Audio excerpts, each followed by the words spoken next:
Or do you think he won't translate? Gifted, I'm going to start with you. Do you think Zach Edey would translate to the NBA?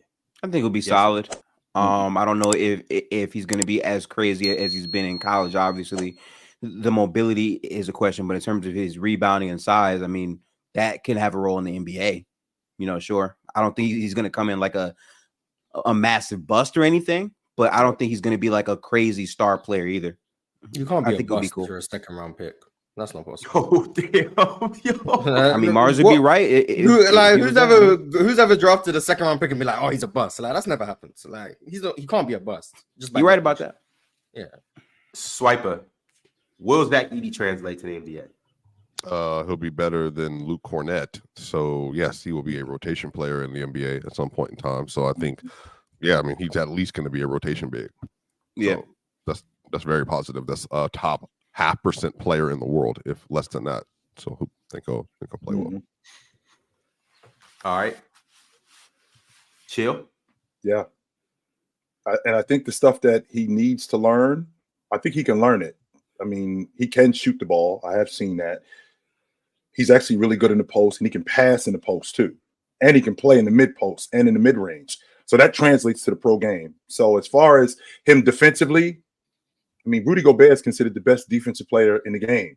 He gets roasted. So if he's getting roasted, what's going to happen to a Zach Edey? Am I expecting Zach Edey to be this complete player right off the top? No, he's going to learn the game. He's going to get better. And I think his game will translate. Yes. Mars? It depends what you're asking him to be. If you want him to be college Zach Edey, then no, he's not going to translate. Right. There's a reason why, even though Zach Edey, for most people, is the best player in the country, Donovan Klingling is going to go above him in the draft. There's a reason why one's game just looks better in NBA circumstances. But if you want him to just be a big who is situational, comes in when you need size or you need rebounding, if a team goes particularly small and you can abuse that matchup, maybe you give Zach Edey some minutes there.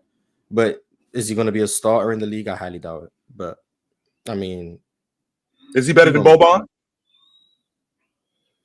Far better. I think Boban doesn't play, so I mean, sure. But yeah, sure. I'm talking about Boban I ain't talking about today. I'm talking about Boban when Boban was playing. Was he better than Boban? I think Boban's more skilled. But I don't know. I think Boban's more skilled, but Zach Edey might be. He's more mobile than Boban for sure. More mobile for sure. Yeah, so. But I think Boban was a more skilled player.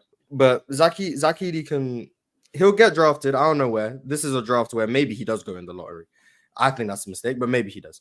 But if he goes late first, early second round, he'll get a contract. And a lot of second round picks don't even get signed. So he's already doing better than most of them at that point.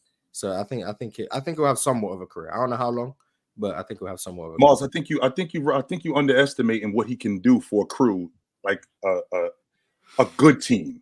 So I'm not thinking in terms of a top 8 team. So if he ends up in Toronto, I think he'd be really good if he ended up on a team that was good and can develop him, as opposed to somewhere where he's got to play right away, like Toronto, like Charlotte, where he's got to play right away. All his deficiencies could get exposed early.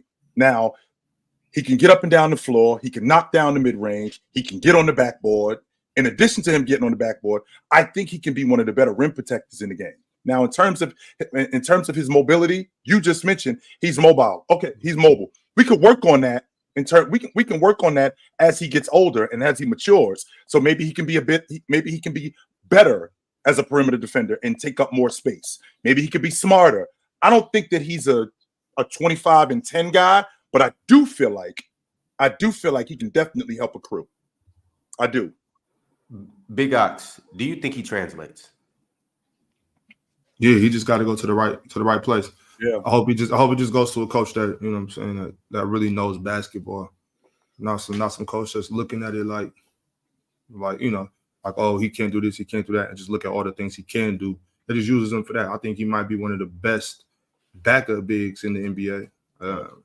And it's, you know, it's one of the situations where it's You look at him and how he moves, you look at his tools, and you're like, okay, well, we're gonna use him a lot against these teams. And some teams he might play 7 games a night. You know what I mean? So yeah, I think it'll be very important for a team that's trying to get better, a team that's trying to become a contender.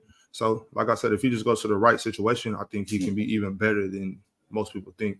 So I think Zach Edey should be a mid-first round pick, if not late lottery. So, and get him G League minutes too. Definitely get him minutes in it. Definitely get him reps in the G League because I don't want him. Yeah, it can't hurt.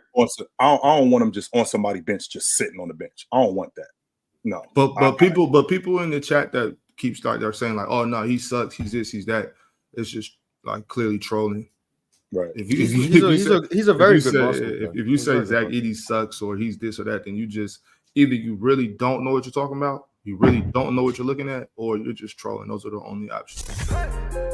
It's the player choice way. That them boys don't get it started. The player choice way.